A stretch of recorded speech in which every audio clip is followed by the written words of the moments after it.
Good afternoon, everyone here at COP28 in the Business and Buildings Pavilion, and those of you watching from streaming around the world. My name is Vincent Martinez. I am the President and Chief Operating Officer for Architecture 2030, a think tank focused on rapidly decarbonizing the global built environment, from a primary contributor to the greenhouse gas emissions and the climate change crisis to a primary solution. Today we have the presentation, The Fifth Industrial Revolution, Closing the Carbon Loop, including panelists from SOM, design firm, from IFPEB, the French Institute for Buildings and Performance. We have DGNB, the German Sustainable Building Council, and we have Autodesk. I am very proud to be the moderator for today's session, and I think we'll have a very interesting discussion. The way the session is going to be run is we will have bookends. We will start with a presentation from SOM. We'll all come up. We'll hear from all of the different panelists about their the work that they're doing, and then we will close with a presentation from Autodesk. So with that, I'd like to introduce you to Yasmin Kolugu, principal and architect at SOM, and she's going to start us off with our first presentation. Yasmin? Let's see if this works. Fantastic. Okay, I'm not good at standing here, so I'm going to stand right here. All right, let's hope this works. And thank you again for that intro, Vince. I'm an architect, but I also am a design principal at SOM. And I'm going to talk today about Fifth Industrial Revolution and closing the carbon loops. Now, how many of you here have heard of Fifth Industrial Revolution? Can I just have a show of hands? Okay, that's not bad. That's not bad. That's great. Okay, we have about 2 to 3 hands here for those of us who are streaming live into the session. And this is interesting for me because I asked the same question in 2 panels in New York City. They were both building industry related panels, and there were about 200 people in the room for each one. And I did not get one single hand in either one of them. And it's interesting to me, and a bit shocking also, because the fifth industrial revolution that we're living through right now is actually all about human-centric design, sustainability including carbon reductions, and a resilient future for all of us. And knowing this, our building industry must be part of this conversation. And in fact, I think this is an opportunity for us to lead some of the efforts that are taking place in this. And that's what I'm going to talk about now. So why is this not a bigger topic than in construction industry? If it's about sustainability, human-centric design, and resiliency, why are we not talking about this?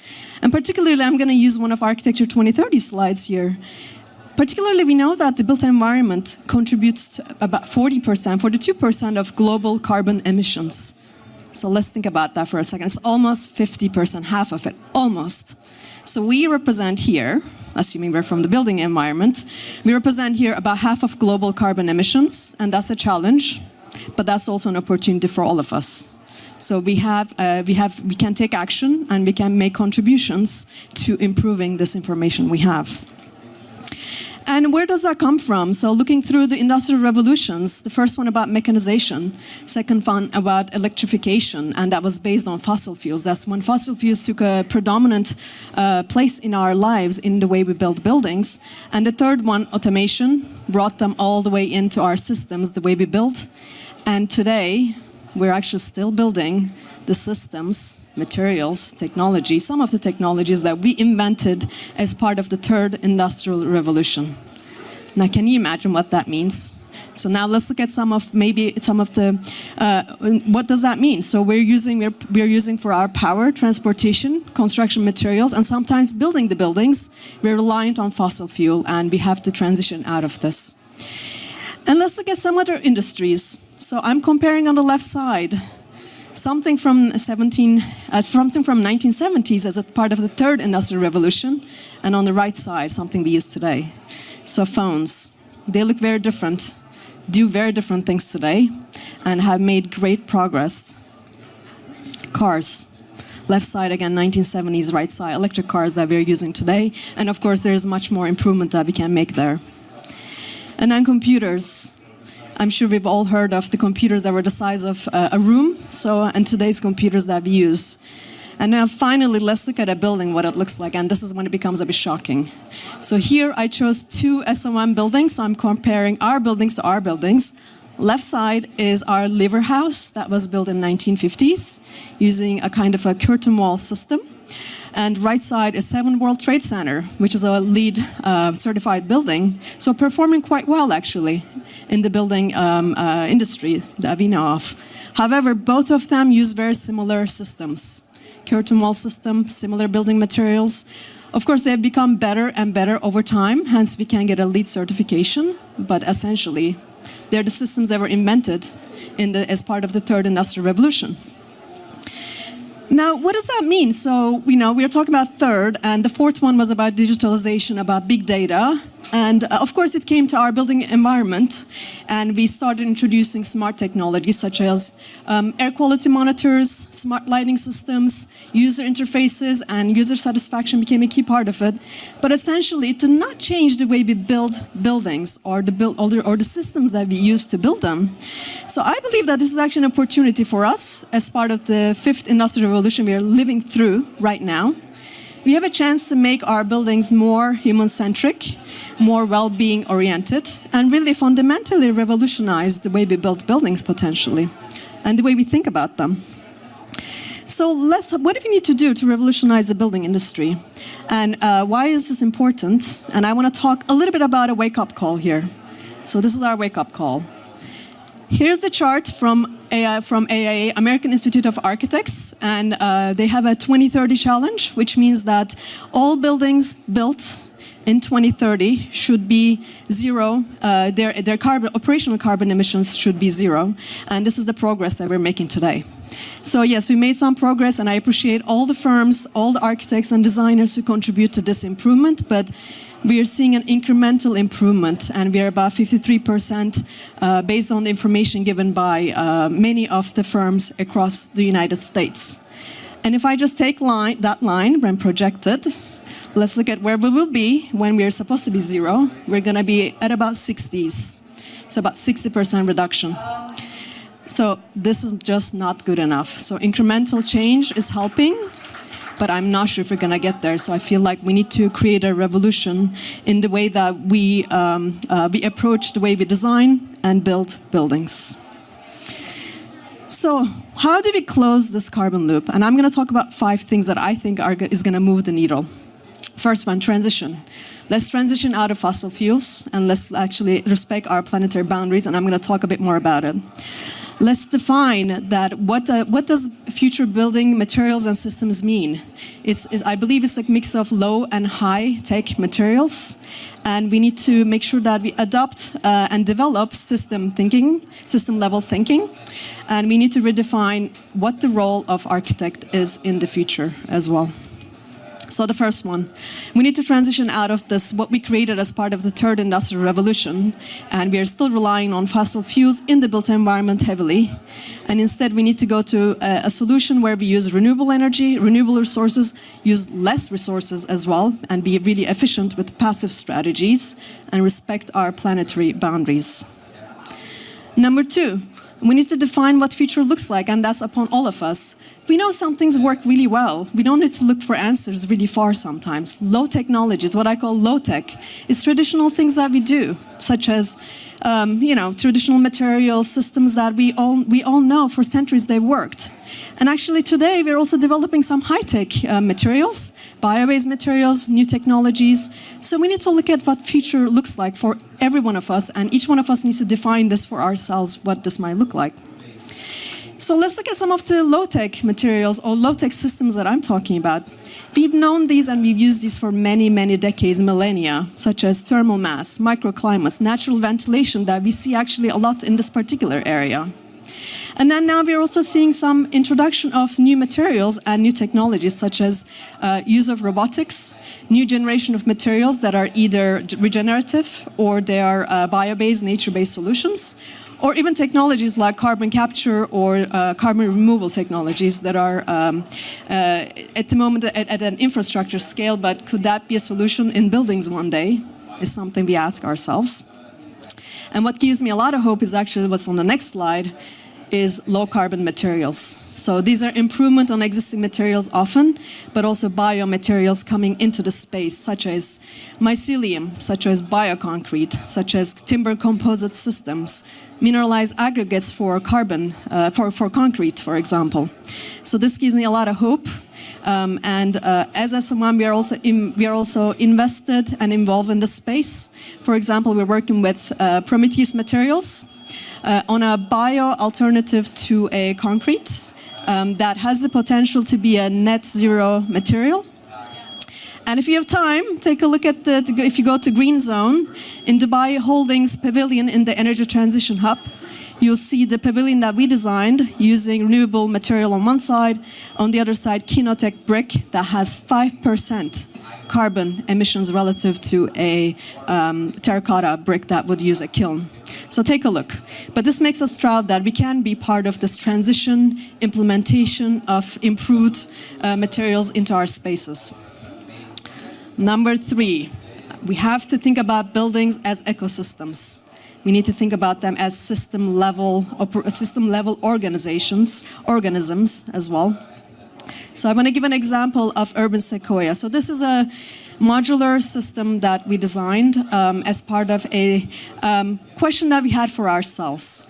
So buildings are part of the climate crisis. We know that. We have a lot of emissions. But could we be part of the solution instead? So we tried to push ourselves to design a carbon-absorbing modular system. And what we noticed in this, actually, it was quite critical that the way currently construction industry works is very much additive. It's additive by system, so we do the structure, enclosure, MEP, interiors, and their carbon is also additive. So each layer that we're adding on it adds more carbon and becomes part of the problem in our industry. So why don't we take a different approach, an integrated approach, where we don't only assign every system a singular function, but we actually give them double, triple duty, so we can start to eliminate some of those things. So in the study that we've done in this modular shell structure, we actually eliminated mechanical, on-floor mechanical ducts. We eliminated false ceilings, raised floors, and then we significantly reduced the structural slab and the waste that is created in the construction stages as well. And can we then create a solution to our climate crisis, and how do we make sure buildings become part of this trend and they become part of a solution to our climate action? Number 4, we have to take this approach not just at a building scale, but we have to go all the way to micro scale and the macro scale. So if we go to macro scale, what we are seeing also, I'm sure we've seen a lot of conversations about, tall buildings have more carbon than other buildings. We should not build high rises, etc. So the study that we've done here, which is called the Square Mile, looks at actually different densities in key locations and take a holistic approach into assessment of carbon. It includes operations, transportation, embodied carbon, and many more aspects that we would consider at a district scale. So the results are quite interesting. So we have low density residential office, mid density office mixed use, and high density mixed use as well. So this is an interesting result for us. So what this shows us is that the conversation is actually not about the height of the building. This is the carbon emissions per capita for those 6 districts that I showed you.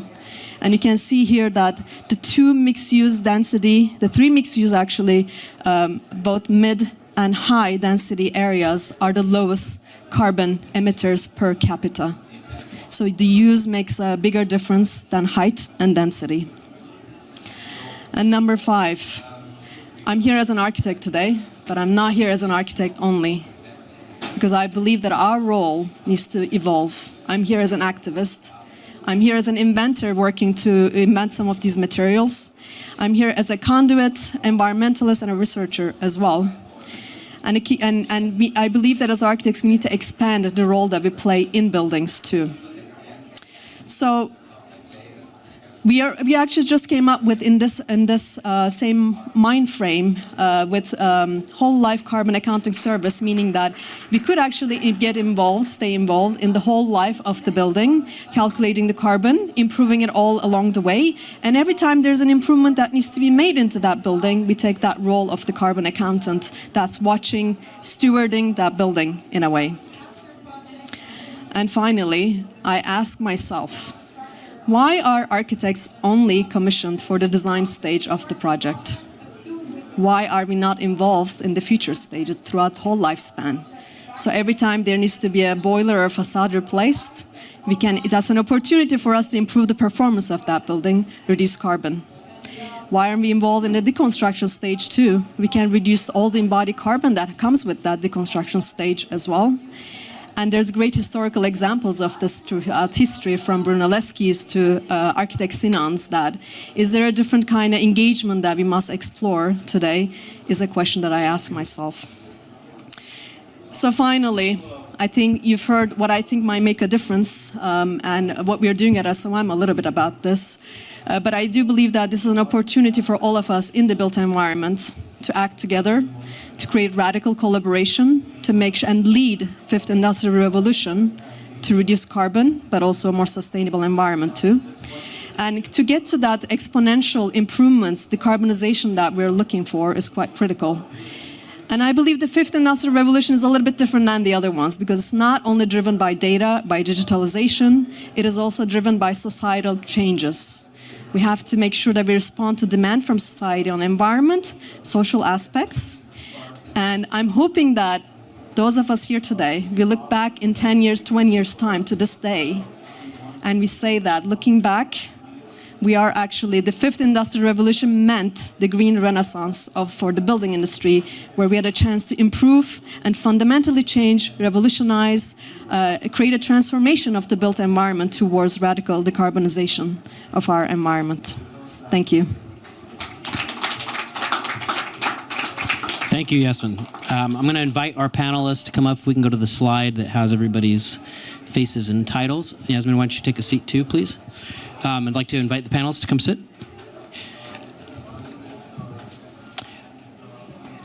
Great.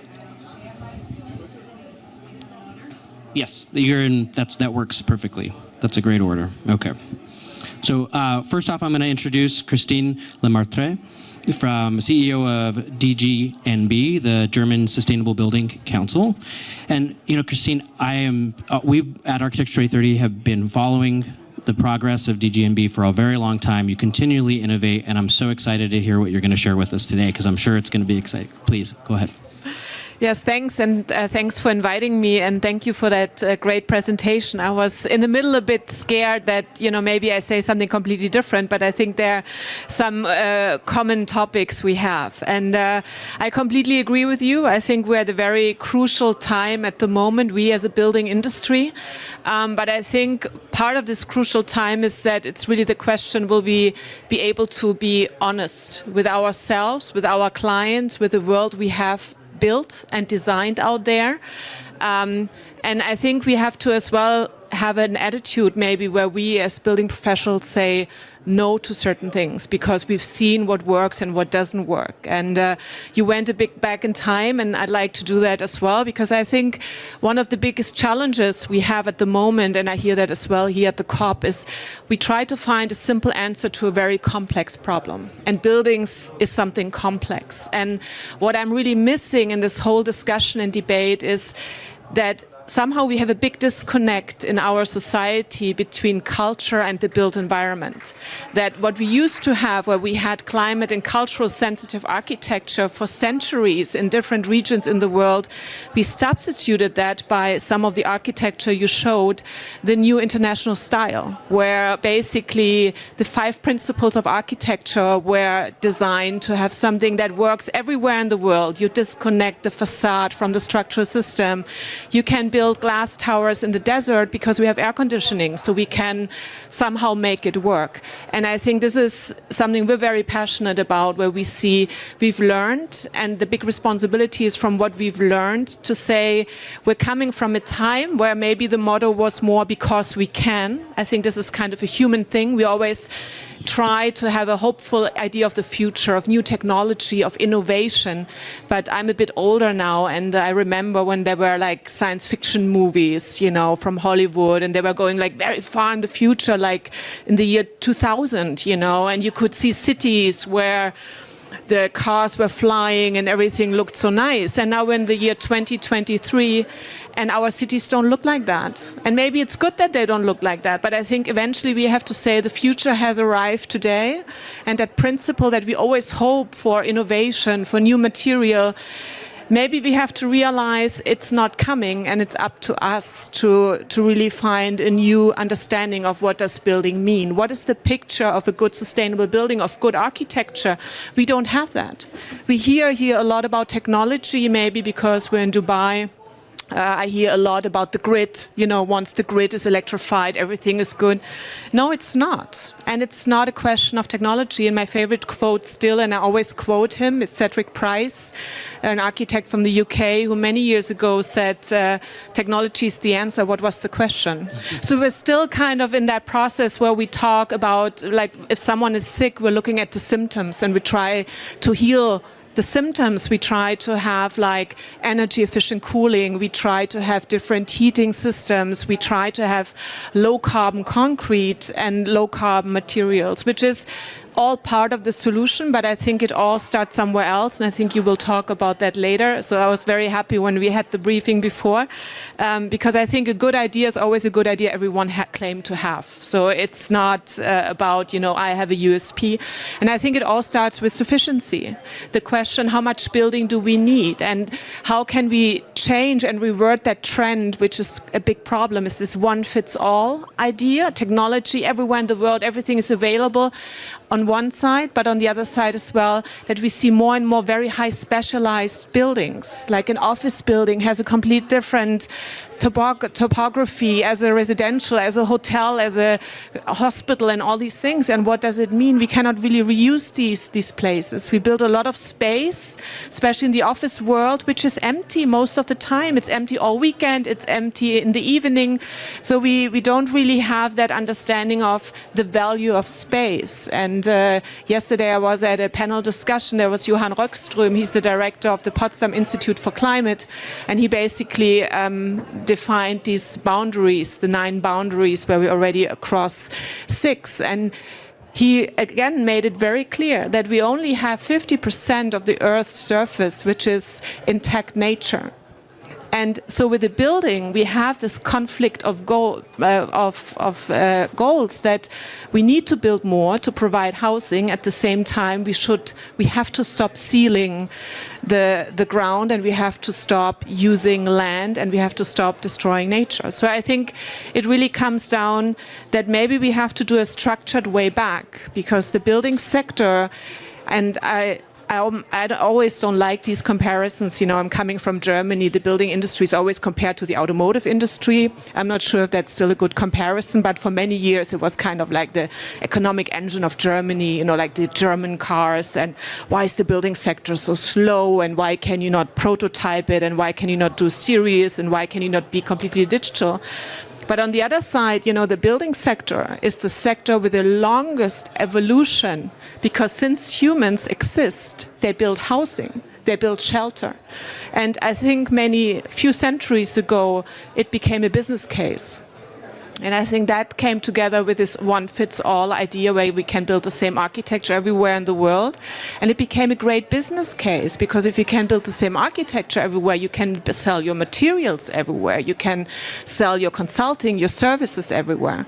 So looking at that, and we have a big trend, I just would like at the end share a bit with you, maybe it resonates. I know in France it's a big topic as well, is low-tech. But maybe low-tech combined with sufficiency, and going back to understand when was there a time where buildings really worked. Because a good building works 70% of the year without actively heating it, at least from the Northern European perspective, 70% of the time. And then you wonder why we're always talking about heating system and electrifying the grid and all these things if we just have to build good buildings. So we have a research project done in Germany from the Technical University of Munich where they basically said, let's leave everything away that makes problems. You know, let's leave first of all out all the technical equipment we don't need, because if we talk about affordable housing, about the cost, we never talk about the mechanical equipment, which is getting more and more expensive. And looking at a lifespan, we need to build again for 100 and 150 years. The technical equipment maybe lasts 20 years. So, you know, in 20 years, you have to go in, and we see a lot of buildings being deconstructed because the technical equipment is not state of the art anymore. So they have to pull it all out, and then they put something else, or they kind of demolish the building. So they did these like 3 houses, one in masonry, one in concrete, and one in wood. And they said, we leave everything out. And the only thing they did, the only luxurious thing they did after today's standard, and they did 3,000 simulations to prove the past right, was high ceilings from the founding time. Because the question is, how do we as humans want to live? And I can just say in the northern part of Europe, we all would like to live in these nice houses in Paris, you know, where you had these big ceilings. We would like to have that in Berlin, you know, wherever you still have these old buildings with these very high ceilings, this is where people want to live. And they basically now did the technical proof that this is, for thermal comfort, the optimum.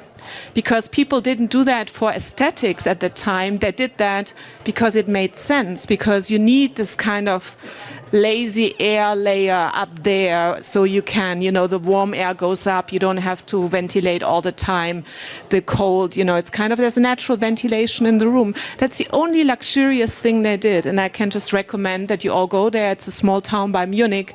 You can go and visit. It's housing, so it's really people live there, they monitor it, there's no performance gap, there's no technical equipment, it's completely minimized, and you don't have the feeling that something is missing.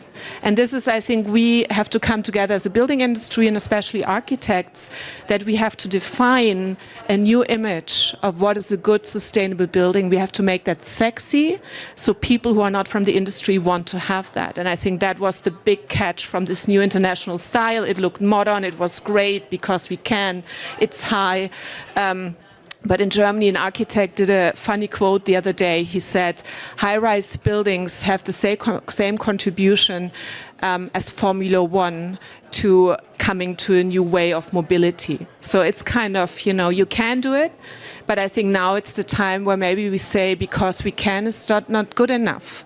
Because we can is not good enough, and we have to say no to things. I think we have to actively talk to the clients. We have to make them aware, and we have to create that new vision, that new idea that maybe simple buildings, that climate and cultural sensitive architecture is something people want to have. They think now this is the new hot thing. And I think this is kind of where I see maybe a green renaissance, but we're still missing that picture. And I think we're still missing the responsibility we have to talk about things that didn't go right and learn from that. Because I think that's the worst thing we can do today, to pretend just because we can calculate LCA, we can calculate carbon, that now everything is good. These are just theoretical models. This is not a simulation of reality. So I think, and I'd like to close with that, I think more honesty would be really key of making that change. And I think we in the building sector, we're the only sector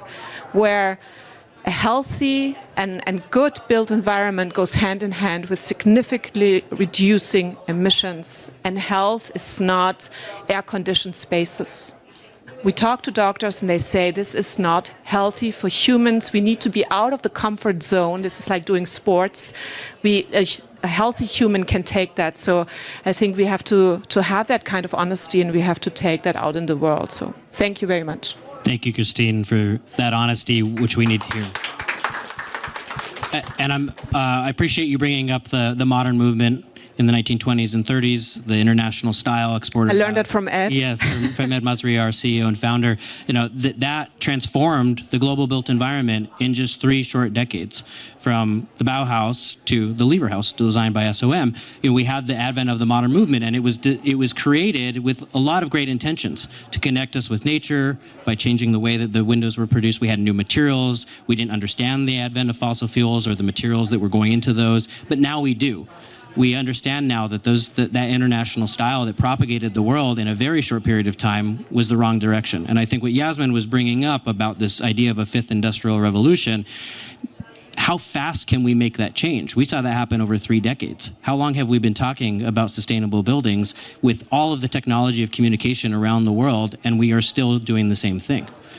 How can, if Yasmin would have shown, instead of the 1970s, but to actually go back over 100 years, we would see a very different picture, right? That was the 3rd industrial revolution that you showed in 1970. But if we go back, we introduced back to climately relevant, local materials, and building on heritage and culture.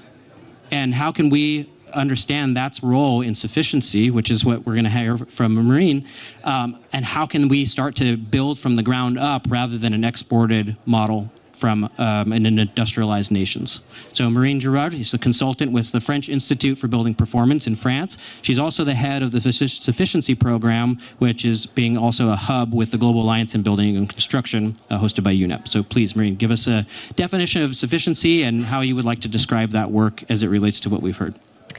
Thank you, Vincent, and thanks for the invitation. Thanks to panelists and Yasmin for the very interesting presentation. Actually, you have almost said it all, and I'm very happy. I'll go back to the definition and then explain why I think that you've said it all, and explain how we tackle this sufficiency issue or a sufficiency solution within the Global ABC's Action Hub. Sufficiency is defined by the IPCC as a set of public policies and daily practices that allow to reduce the demand for energy and resources in general, while delivering well-being for all human beings and staying within the planetary boundaries. So that's many, many words. All of that to say, just what you said, Yasmin. It is about reconnecting with the social and the cultural side, reincorporating the question of needs, and asking the right questions. Why do we build? So I don't know if sufficiency is a solution. For me, sufficiency is about asking the right question. Why do we do it? And it's a bit shocking to realize that it's not something automatic that we do. And we're talking about the 5th industrial revolution. And the 5th industrial revolution might just be going back to common sense in some ways. And obviously, this is more like a method, asking the question, why do we do it? And then from one place to another, well, the solutions are different because the needs are different, because the levels of development of the built environment is different. So yeah, that's how I would summarize sufficiency. What we're trying to do with this Action Hub is basically to go from this conceptual framework given by the IPCC to how can we translate that operationally for building actors. And so we're gathering a group of almost 50 participants coming from all sides of the building industry, and representing public authorities, local public authorities, national public authorities in the concerned ministries, industry representatives, NGO representatives, consultancies, associations, etc. The goal is to cover the entire value chain, because, as you have highlighted, why should we be confined to just thinking, oh, my job is about land, and so I'm going to spot this land, and this is where other people are going to build something. My job is just about the design, and then, whatever happens, like, it doesn't concern me. My job is just about managing a building. Yes, but managing a building when it has not been thought and designed for managing it well is hard. So we're really trying to open the discussion on the levers and the barriers that all of these building actors encounter in their own jobs. We have architects, we have construction specialists, we have designers, we have people specialized in land, we have people more specialized in housing, some other people more specialized in commercial buildings.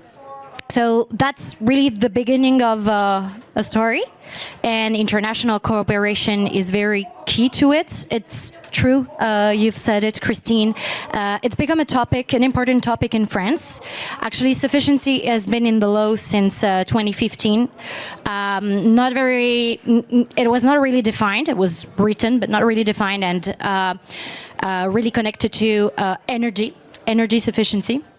I believe sufficiency and all other decarbonization levers have to be about not just energy, but obviously materials, water, land. Insist on land. This is a big issue, especially in countries where the built environment is pretty much already there, and we're lacking space. So this is how we go about it. I'm pretty sure it's just the beginning. I hope that it inspires our participants to bring that back home and in their daily jobs. And let's see where that goes. Thank you, Marine. I want to hit on 2 points as it connects with some of this work. The idea of sufficiency is sort of a questioning, and you brought this up, questioning these solutions, questioning the projections, questioning what really needs to be done, and being honest about it. And one of the pieces is the projections that we hear. Actually, Architecture 2030 helped visualize this. We're going to double the global building stock by 2060. This came out of the Global Alliance reports, the global status reports a few years ago. If we're going to double the building stock, that's a projection. Do we need to double the building stock? Can we question that need? And you talked about land use. In many developed urban environments, it's not a question of a housing crisis, it's a question of an allocation crisis. We have plenty of buildings in those places, but how can they be adapted? How can they be renovated into making sure that they can meet the needs of the city of what we've already invested from a carbon standpoint and from a land standpoint? So re-questioning those needs. Now, obviously, we'll need to be developing for rapidly developing regions, we'll need to be building, but how do we question not just the buildings, but Yasmin, what you brought up with the 1 square mile question is the land use and urban planning decisions, and not emulating a sprawling environment that only is going to increase not just transportation emissions, but also embodied carbon emissions of all of the infrastructure that we're going to be building to feed all of that. So questioning the sufficiency of a city is also just as critical as questioning the sufficiency of a building. I think that's exactly what you highlighted when you talked about ecosystem. A building is not just, a building here by itself, not connected. A building, depending on where it is and the infrastructure that we decide that we build, is going to determine my individual habits. I cannot hope that everyone in France, because that's where I come from, suddenly lets the car system to take public transportation if the offer of public transportation is not there, and then make people feel guilty because they're taking the car every day. I don't do it because I have the chance to live in the center of Paris, but if I were living where I grew up, I cannot do that. There's like 2 buses a day. It's unrealistic. So there's a very interesting framework put forward by Politecnico di Milano in a project called Fulfill Project that really defines sufficiency as 3 levels of action. I would say, well, the first one, and so to speak, least important one is sufficiency habits. That's my personal habits. Well, I mean, I close the light when I go out of a room. That sounds, I mean, it's normal, but not everybody does it. And obviously some other things, choosing to take the bike if I can, and not take the car. Sufficiency infrastructure, so actually building the infrastructure that will allow people to adopt these habits, facilitating that, and also social, what they call social framework, and I think that's the most important because it's about the narrative behind all of this. It's about where we are going together as not just a nation, but I mean a big world community, and then local community, national community, international community, but where are we going? And even if you have the infrastructure, if the cool thing is to have the big car, because this is what success is in life, and this is what you've been told to want your whole life, that it's what you're gonna want and what you're going to look for. So thank you for that, Marine. And I know when we're going to close and talk about the sufficiency hub, but one of the working groups within there is questioning social and even cultural connections with these strategies. Yes, Christine, go ahead. Yeah, maybe to just add to that, and I think you said it right earlier, it's about common sense. And I think that's what we lost a little bit. And I think we have to bring, the human scale back, but not that we say, oh, there's now well-being, because that should not be a new scientific finding, that it's important that people feel good in a building and happy and healthy. And I always ask the question, I have a lot of meetings with our members and clients, and I always ask, would you want to live or work in that building yourself? And then I have that so many times that they're like, ooh, because they don't think about that. So, and I think we always get lost as well in and then I always say, well, then maybe you need to rethink it. So I think to bring this human scale where we all connect and we really understand, what do people really want? And this is like, in the global north, it's like Copenhagen is like the city where everyone goes. But what did Jan Gehl do many, many years ago? He went to travel to Italy.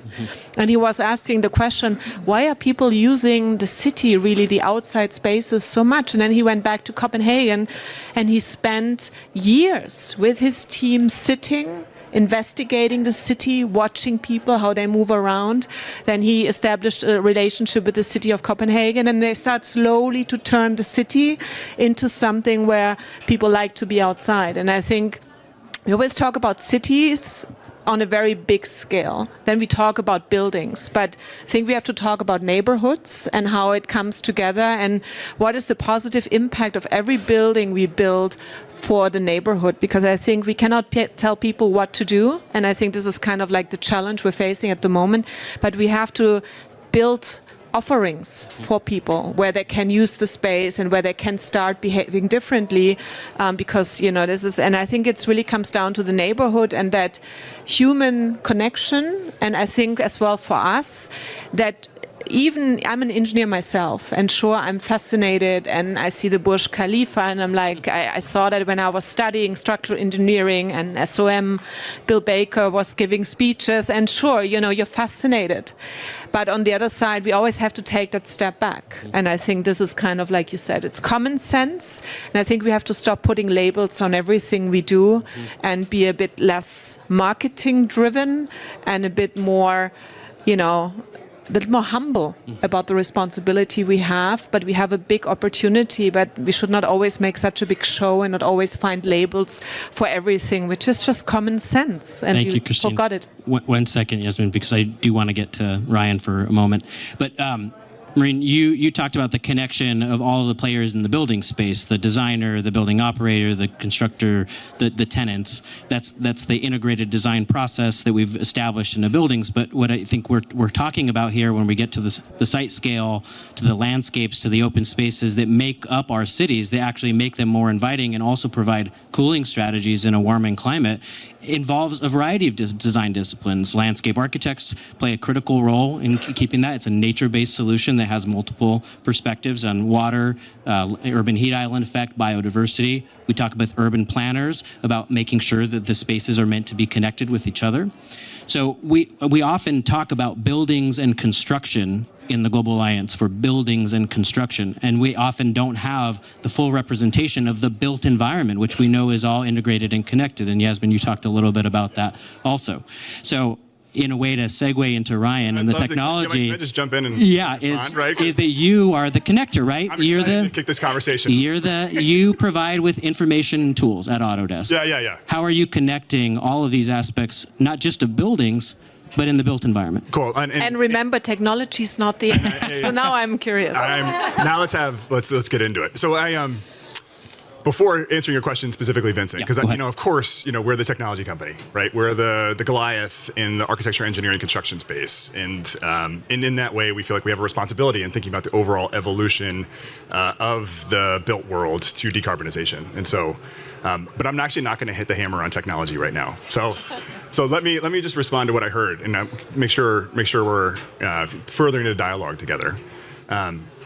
Maybe starting with the sufficiency issue. I think asking that right question up front, tremendously powerful, and I would encourage anybody to be following along as those frameworks come forward. I think if we don't ask ourselves the right questions around what success looks like in the built environment, how are we ever going to get there and make sure that the purpose is at the center? So that's really powerful stuff, and I'm looking forward to keeping a pulse on how it all evolves. When I hear the integrated design process, I think, wow, we're Silicon Valley, right? We think a little bit about disruption, and when you think about this industry, it is not an industry, right? It is an ecosystem of industries. It is a lot of different disciplines. Every project, every building is a whole set of integrated complex parts with a lot of people, with a lot of incentives, with a lot of industrial processes that have been set up and others that have not, and are just bespoke and are going to be happening on the job site at the time that it's happening. That is really complicated, right? And so that's where I think matching this mindset, which we'll talk about a little bit later, around sustainability and the right problem statement, the right question, with tools to help you be able to take that complexity and make it simple and actionable is where technology plays its role. Right? And so that's where Autodesk feels like our role needs to be going forward, is taking these things that right now sit in a bunch of different places and are not speaking to each other, but mostly from a data lens, right? And connecting that data and making that data actionable at the time that people are making the decisions and meeting them where they are. I'll respond a little bit to what I heard from you there, Christine, because I think what I really appreciate there is this not waiting for the right technology to come in on a shining horse and save the day when it comes to decarbonization of the built world, right? I totally agree. Right? It does require having a forward-leaning posture across many different actors in that ecosystem of industries to ask the right question and then think about what tools are actually the right tools to be able to help them get to that objective. And so that's that for me, I think is really powerful as well. That forward-looking posture and not saying, hey, sustainability would come once it's easier to be able to do. It's just going to be a whole slew of different methods, a whole slew of different technologies and actors, and evolution of the culture to be able to ultimately get to this sustainable future. But one thing I will bring in as a technology provider is just understanding here how fast the rate of technology is changing.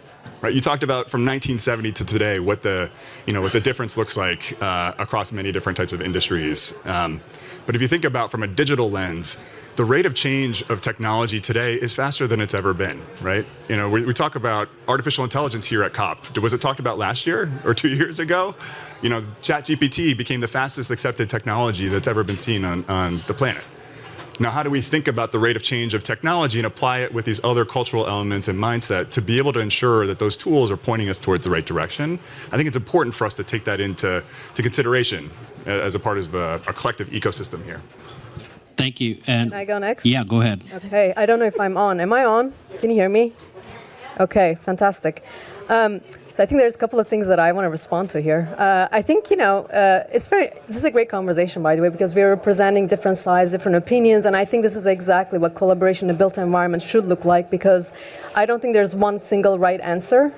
And if you ask all of us, for example, you said, I don't think technology is the right answer. Ryan probably does think technology might be the right answer. And probably I have mixed feelings about I would say yes and, right? Like we're at a point now where this is like, there's not one answer. It's exactly. And I think that's where the richness comes from, right? So I think we need to make sure that we have, and all four of us come from developed world. And we're talking from a privileged position, which I want to note here, that the things that we're talking about is about quality, right? And there's a big conversation about quantity that we have to address as building professionals. And that has a very different role to play in this equation too. So when we ask why we are doing something, I think we need to have an open mind about the fact that the answer might be very, very different to what we think why. And I think we need to respect that. And the second thing that I want to mention here, I think you have a very good point, Vince, when you said that, we were talking about international style, right? I do not agree that that was the wrong answer, but that was actually a good answer to the problem, the knowledge that we had at the time. And I wasn't part of that. I wasn't around. But I also feel like we need to be kind to our past, that was part of the Industrial Revolution, and great achievements was made as part of that. Is it the right solution today? And I think that's why we're having this conversation. What is the right solution today and going forward is exactly, I think, what all of us are trying to ask ourselves here. And we might not have one single common answer, but that's exactly the right question. Every building professional, every investor in this sector, every material producer should be asking to create a better future for all of us, and really have that conscious decision that we make, that we believe that's the right answer going forward. And be open-minded and collaborative about it. Yeah, thank you, Yasmin. Christine, I want to come back to you. Something struck me in one of your opening remarks. You said they did all this computational analysis. They took all of this information just to essentially prove what we already knew from the past.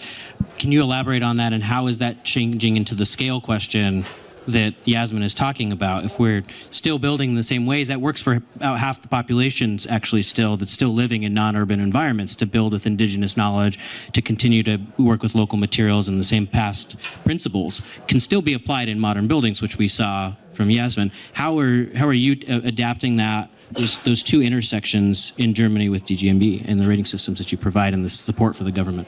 Yeah, no, and maybe I didn't mean that. I think especially we need to respect the past. And it's not that we didn't know better, and we didn't have climate change. And so I think, and I always have as well this discussion with the Global North, I can just say in Germany, we're really struggling with the existing building stock we have built, which is not equipped for the climate we're seeing. Like in Germany, the last 10 years, the days where we actually really need to heat the buildings are half from what we've seen 10 years ago. The days where we actually need to cool the buildings, or would have to cool them, have doubled in the last 3 years. So we're looking now into the south of Spain, to Sevilla. How did cities like that, how did they build? Density, and it's a very emotional. Like in Germany, it's density and cars people get very emotional. So I think to bring that together is really the challenge, and I think to address what doesn't work, and to really look into climate zones, into cultures where they were able for many, many years to build buildings and live there without air conditioning and all the technologies we have, and to see how can we translate that back. And we're seeing, and that will be, I think, a big problem as well, for us at least, because we have a big trend of building with wood, which is somehow good, but it's like lightweight structures. And then these lightweight structures, they don't have enough insulation mass when we talk about this overheating issue we're facing. So I think we have to bring these worlds together, and I think their collaboration is really key. And to really honestly and openly discuss these problems and see what works and what doesn't work, what maybe could we adapt and what not.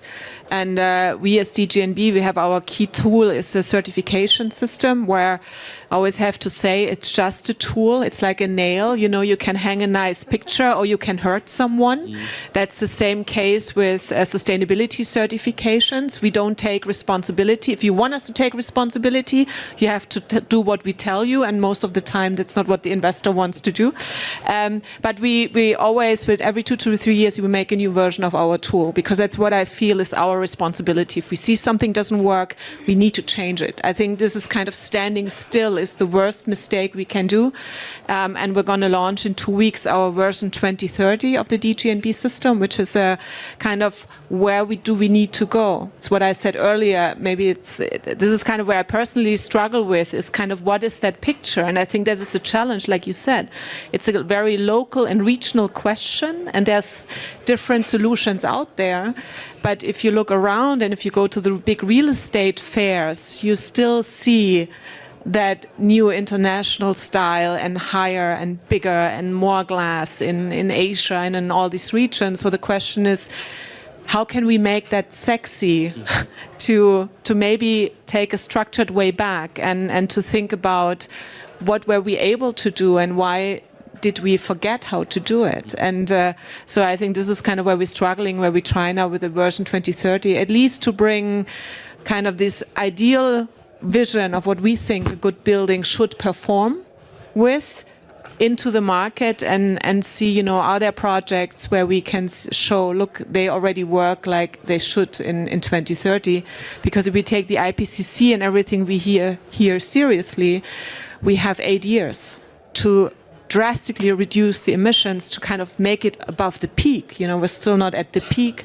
So we're talking about the last building generation, a new construction, renovation, existing buildings. So we have to do it as good as possible, and it cannot be about being better, being more radical. And coming back to my point, it's not about doing marketing. Now it's about doing the right thing. Even if it's sometimes not sexy, maybe sometimes it takes a lot of work, and we're training a lot. Maybe that's the last point I wanted to make. We're training at the moment 100 and 150 people a month. We've been doing that for 2 years, which is great for the organization. For my team, it's quite challenging. But I have to say, this is what needs to happen. We need to reach people who are in the business, because we all are self-taught. I mean, I'm already so old, I didn't learn that at university. So we need to get that kind of knowledge and understanding in the heads of people who are actually not really interested in learning anymore. So I think this knowledge sharing, education, pragmatic solutions is for us is really key, what we focus on in the next years, and try to enable as many people as possible to have an educated understanding of what is the right thing and maybe what doesn't work here. Thank you, Christine. We're going to close with Marina on the panel, and then we're going to hear from Ryan's closing presentation about how we can get the information and tools and the connectedness to see this through. Marina, I wanted to focus on one particular point, which is that there's this question of how do we integrate and how do we evolve.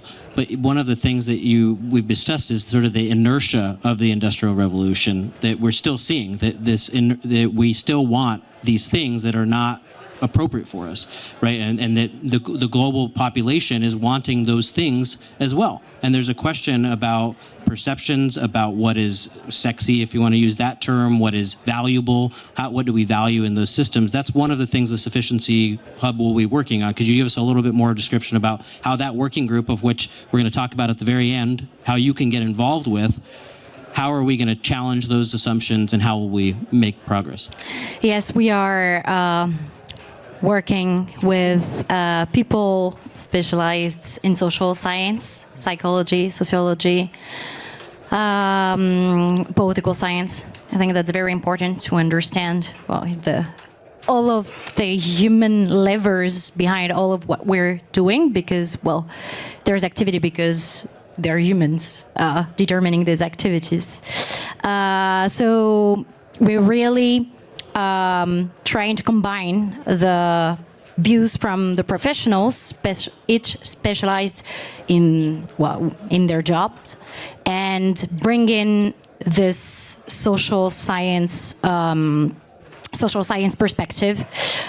We actually have a program called PLUS, Promote Sustainable Uses, in which we've developed a conceptual base with a roundtable of experts from around the world on social sciences, bringing in even philosophy and all of the other social sciences. So we're really trying to have these two combine, and obviously we're just there to coordinate. The most important is people's contribution. If I can just have 2 points, I thought it was interesting the point about the place of technology, because I think you were saying the same thing. Basically, something that I say often to try to explain the question of sufficiency and asking what we need. For me, obviously we need technology, but technology at the service of the need and not the need at the service of technology. And on the point you brought up, Yasmin, about the fact that we are all from industrialized countries, I think that's very true, and we have to keep this in mind. And we really make a point in the Sufficiency Hub to have also representatives, about half of them, from developing countries, because, well, it's otherwise we're just answering questions for ourselves. Like I said earlier, sufficiency is about asking the question, but then the solution depends on the local, what's going on locally. And the needs depend on what's already been done and what still needs to be done. So obviously sufficiency is not about saying to everybody, well, now it's over and too bad for you, you came too late. No, it's about social justice and reasonably thinking about the way that we produce and use our built environment so that everyone can have an equal access to the most basic human needs. And and of course, sexiness, I think is the heart of the answer. But well, thank you all. I want to have a closing remark, and this is in relation to what we're doing here in Dubai at COP28 and how it relates to the UN. Many of you may know this, but many of you may not, because we are in the buildings and business pavilion. We don't often get out of this pavilion into the other spaces and what's going on here at COP. But this weekend will be the first meeting of cultural ministers at any COP. And why is that significant? The UAE cultural minister made that invitation. Culture and social programs, these soft sciences, are not allowed to be incorporated into strategies to meet the 1.5 degree target. Climate science is based on the hard sciences. And so because the IPCC's framework, their subsidiary bodies are not allowed to include those types of solutions. We are only allowed to include technology, hard solutions. We know the climate scientists are actually calling for a connection between those hard sciences and the soft sciences of culture, heritage, and social. So this is a really important moment actually at COP, where we can start to look at additional metrics, quantitative and qualitative metrics, to combat the climate solutions. And we know that the built environment is connected to all of that through our heritage, through our building practices, through passive strategies for things we've done for a millennia, and they need to be incorporated into the UN framework. So it's a really exciting moment. So with that, I will close the panel, and then we're going to have a closing presentation about hopefully how we connect all of those things, including the social, I hope. Ryan from Thank Ryan. you. Thank you all. You. Thank you. Thank you.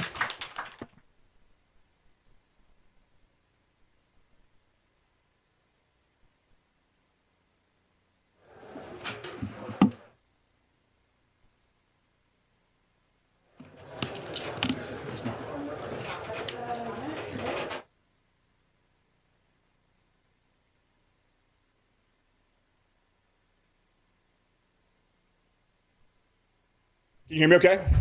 Maybe I might need that. Just turned on? Is this better?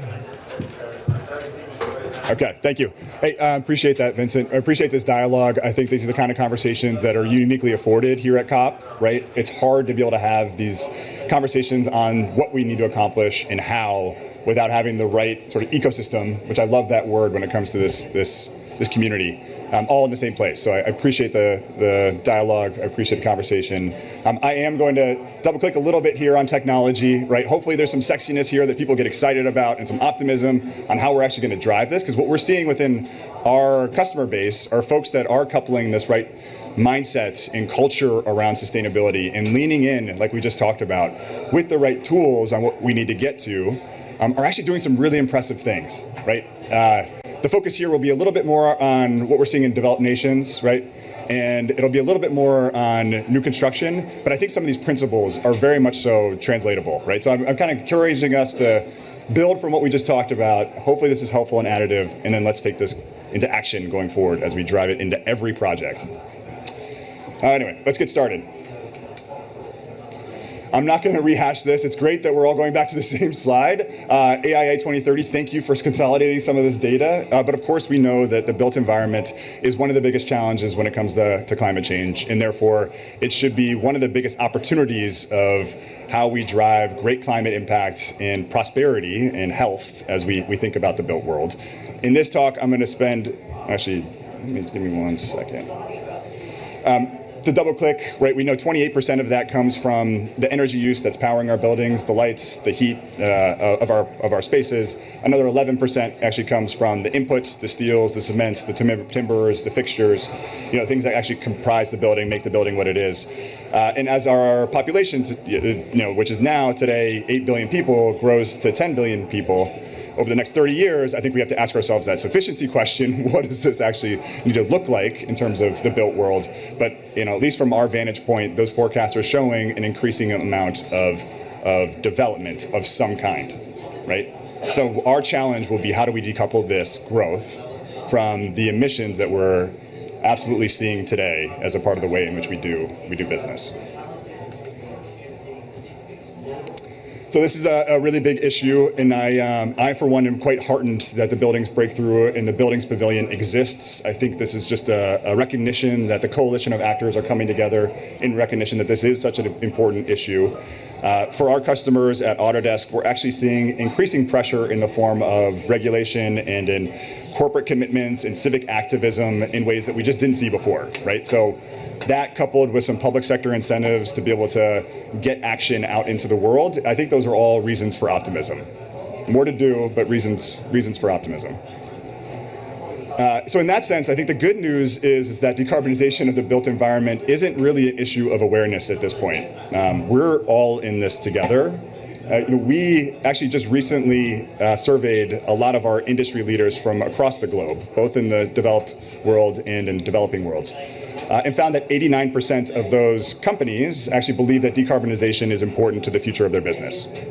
And I think that's actually quite astonishing, right? That's a lot of consensus at a point when perhaps this didn't exist even a few years back, right? How mainstream it is that business environment is seeing sustainability in our industry as being important to the future of their business. And I think that's just partly due to the fact that the private sector sees decarbonization in this moment as a driver for business growth. And this takes many shapes, right, such as winning more projects or acquiring new customers or retaining the best talent. But when we're doing well by the environment, at the same time we're doing well for business, we start to create a stronger and solid case for investment. And at least that's the lens we take as Autodesk with our customers that we're working with every day. Yet we, as we talked about quite a bit, this journey to decarbonization is more than just one single decision about a particular project or a building material or a new innovation that's coming to the marketplace or a specific digital tool, right? It really involves transforming the very industries that will shape the built environment for generations to come. And so how do we harness this mindset, the right sort of question, that decarbonization is important for long-term business value and that recognition, and turn this broader ambition that we've been talking about into results, into real on-the-ground results. And for companies that haven't taken action towards those commitments or towards the recognition, what's the first step? Like, how do we get started? So Autodesk, if you're not familiar, we're an enabling technology company, right? Based in the United States. I've been in the AEC industry, probably for longer than we care to admit. And we see it as our responsibility, like we talked about, to be able to help support our industries on this broader transition to decarbonization and into a more sustainable future. And so we just recently did a deep dive into those specific questions, and the results were published just 2 weeks ago in a report called the State of Design and Make report. It has a specific focus on decarbonization. So I would encourage you in follow-up or to reach out to the team here or myself just to get a sense of what we're finding as we talk to the private sector about these issues. The report itself came from 600 plus interviews with the CEOs and the executives of these private sector companies. And in the report, we found that there's a clear connection between the level of importance that an organization places on sustainability and on decarbonization, which we call mindset, and the actions that these companies are ultimately taking as a result. And so that is what we're calling their sustainability maturity. And I'll spend just a second here, but one of the findings highlights a critical mismatch. Businesses know what they need and what they want to do to decarbonize, but there's a gap in that actual progress. And thinking about where we are at COP, I doubt that's a huge shock to this audience. The global stocktake is happening, right now, and I think the results will become quite clear. But it is promising to see that the overwhelming number of these companies actually view decarbonization as crucial for their business. Yet from our lens, right, and this is the lens of a digital technology company, a striking 72% believe the availability of digital tools to even make that decarbonization possible is just far too low. Right? And that's striking, right? It's quite interesting given how robust and how ubiquitous some of these tools can be. So I want to just take a moment to double click into some of these insights in the actual impact we're seeing from folks across industry on the ground who are forging ahead even in this environment. So first, relative to the number of companies or percent of companies that actually believe sustainability is important for their growth, really only about half, or a little bit less than 60%, are using digital tools of any kind. And maybe that's great, and they're still getting the sustainable outcomes that they want to drive and the business outcomes they want to drive, but maybe that's an opportunity, right? Maybe it goes to show that the AEC industry is still on its way to go as a part of the third industrial revolution and into the fourth as we think about the digital transformation of this industry. And I think there's a lot of low-hanging fruit there, right? And I wouldn't even call this high tech. This is low tech, right? Let's start with the basics and bring in some of these simple digital workflows to be able to bring data forward, start to think about simulation, think about optimization, and look to drive efficiency from there. Second, even including those companies that have adopted digital tools of some kind, there is a general consensus that the availability is far too low.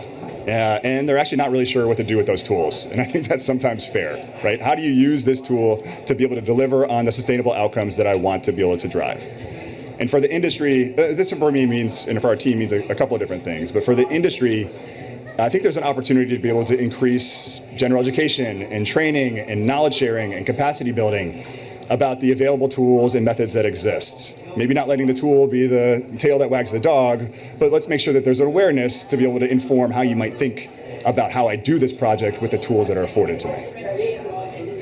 I think there's also an opportunity to invest in overall upskilling and basic change management, right? That would build the processes for evaluating how do I make decisions around what tools to adopt and when and what investment to make.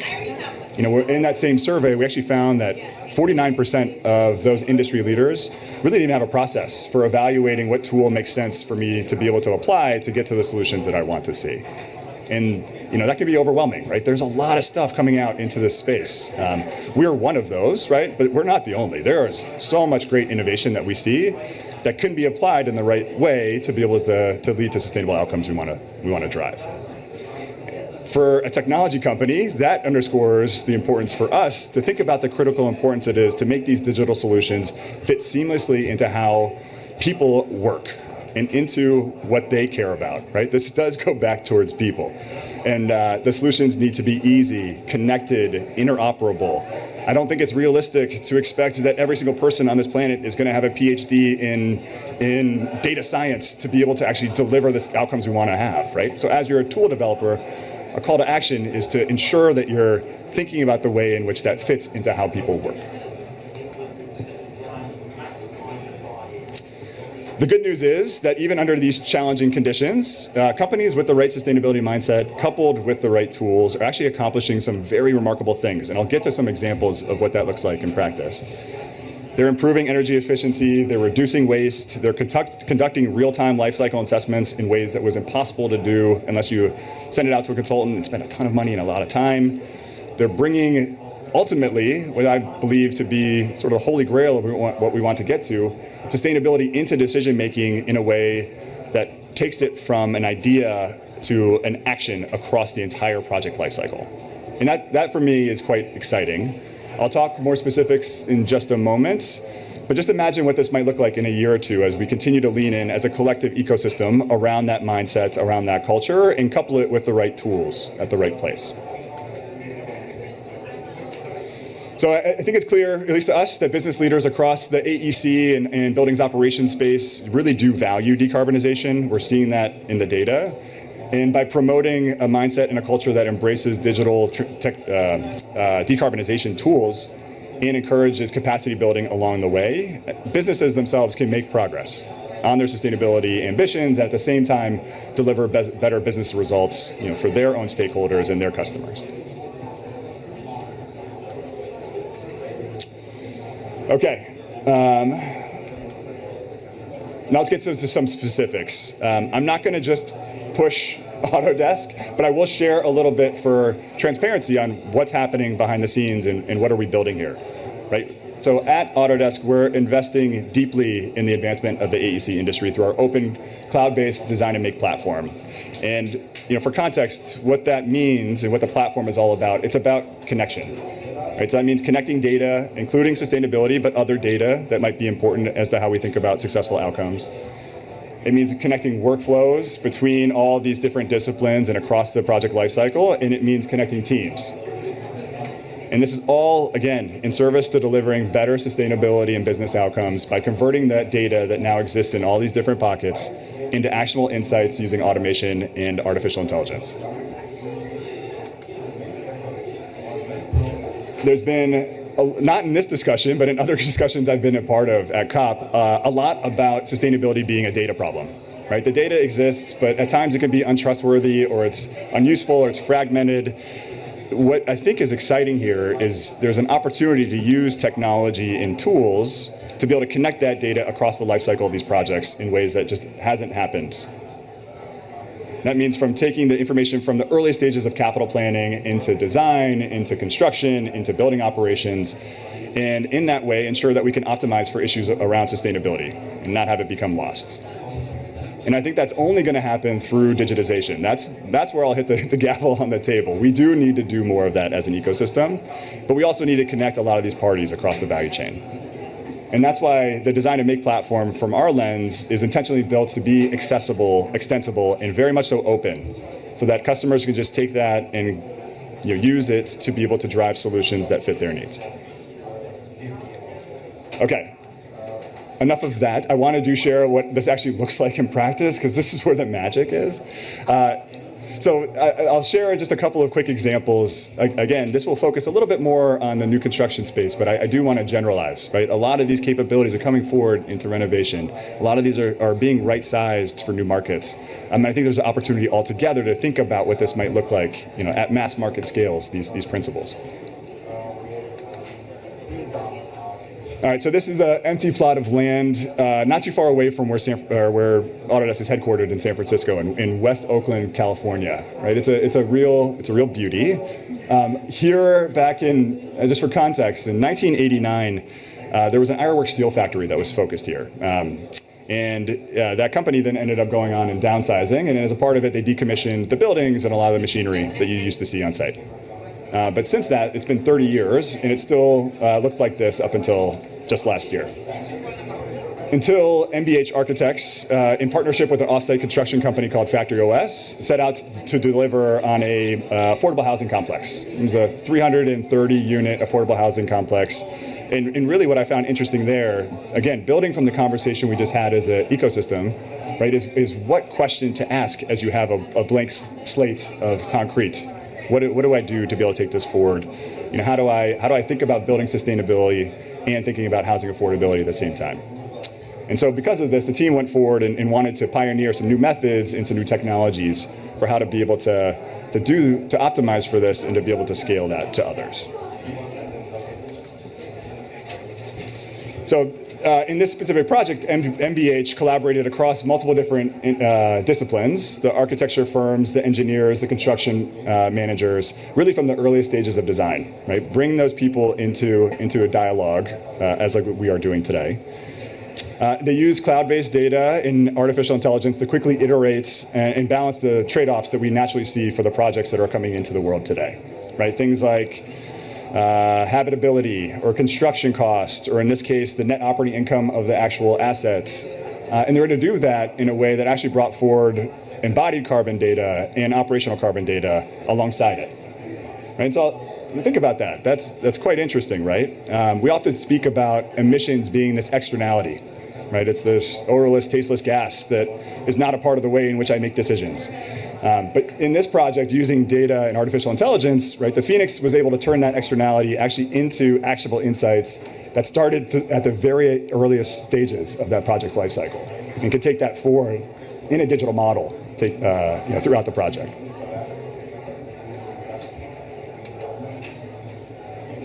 The team didn't just stop there. They actually brought in a lot of additional experts just around prefabrication techniques and building facades, as well as material innovation, specifically in the mycelium space. And we're actually to take that mindset of what can we do when we push the envelope on sustainability, and coupled that with the right tool set, we're able to optimize the carbon and cost trade-offs in a really fascinating way. And so in terms of the outcomes, right, led to a project that could be completed in half the time, with half the costs, and ultimately half the carbon footprint of a traditional multifamily housing complex that we see in the same geography.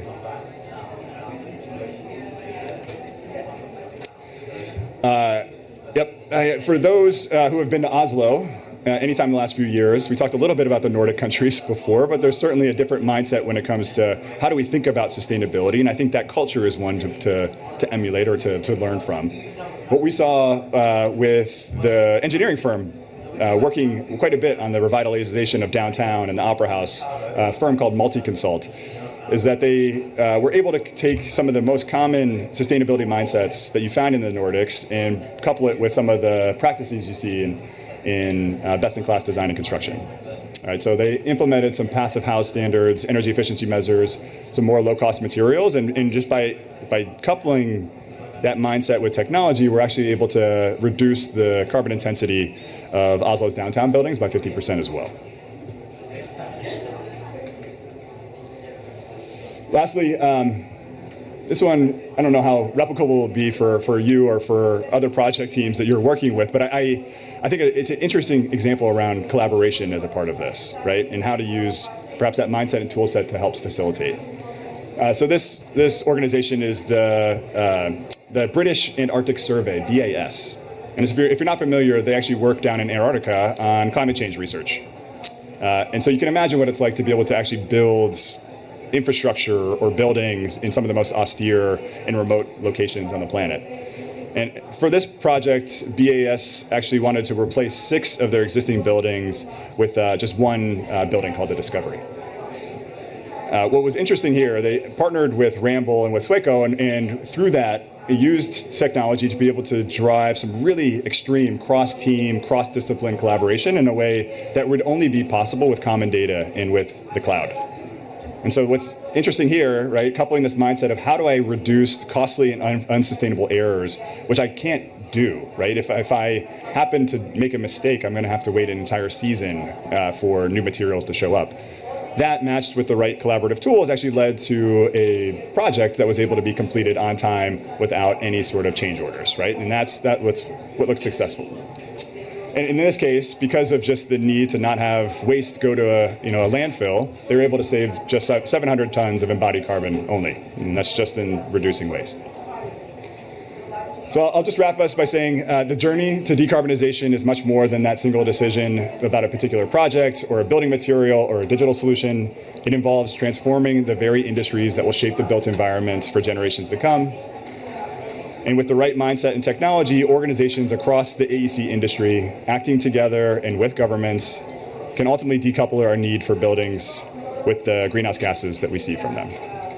And I think that only comes by working together. We can turn these projects from being, from the ones of folks that are leaning forward into the new normal for the built environment, and ultimately design and make a better world for all.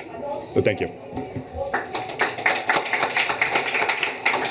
Thank you, Ryan. Fascinating, and loved seeing the image of what we now have at the tools we have at our disposal, and the metrics that we're now able to see. I saw in that web diagram you had embodied carbon, operating carbon, but you also had landscape sequestration, which is a really key piece. And what I to tie this together, one of the key pieces that you said was the crossroads between mindset and technology. And I think one of the conversations that we had on the panel, including comments from Marine around sufficiency and Christine about honesty, is that we need to rethink our mindset about what we're actually trying to achieve. And we saw some great examples of what design can accomplish in Yasmin's presentation, where you're connecting integrated elements to do more with less, right? We're getting the heating, we're getting the ventilation, we're getting the structure all from the same system. We're rethinking the way that we had been in an additive in the modern movement. And the tools, by looking at the appropriate metrics, can help us achieve what that mindset will want. But when we don't have those metrics, I remember in 2006 asking for the little box in the corner to tell us that the design decisions that we would make would change how it would perform. And we have that now. We have it, if more than operational emissions, we have it for embodied carbon and for land use and sequestration. We should have all the tools we need. We hear that often here at COP. We have all the tools we need. We have all the technology. Mostly it's on the technology side, but we have all the tools we need to change this, including our culture and our heritage and designing from the past into the future. And I think we've now sort of seen all of those things to come together. So I'd really like to thank again our wonderful and dynamic presenters for spending their time with us today. And I encourage you all to take the messages that you've heard here in the Buildings Pavilion out into the culture in space, into the nature space.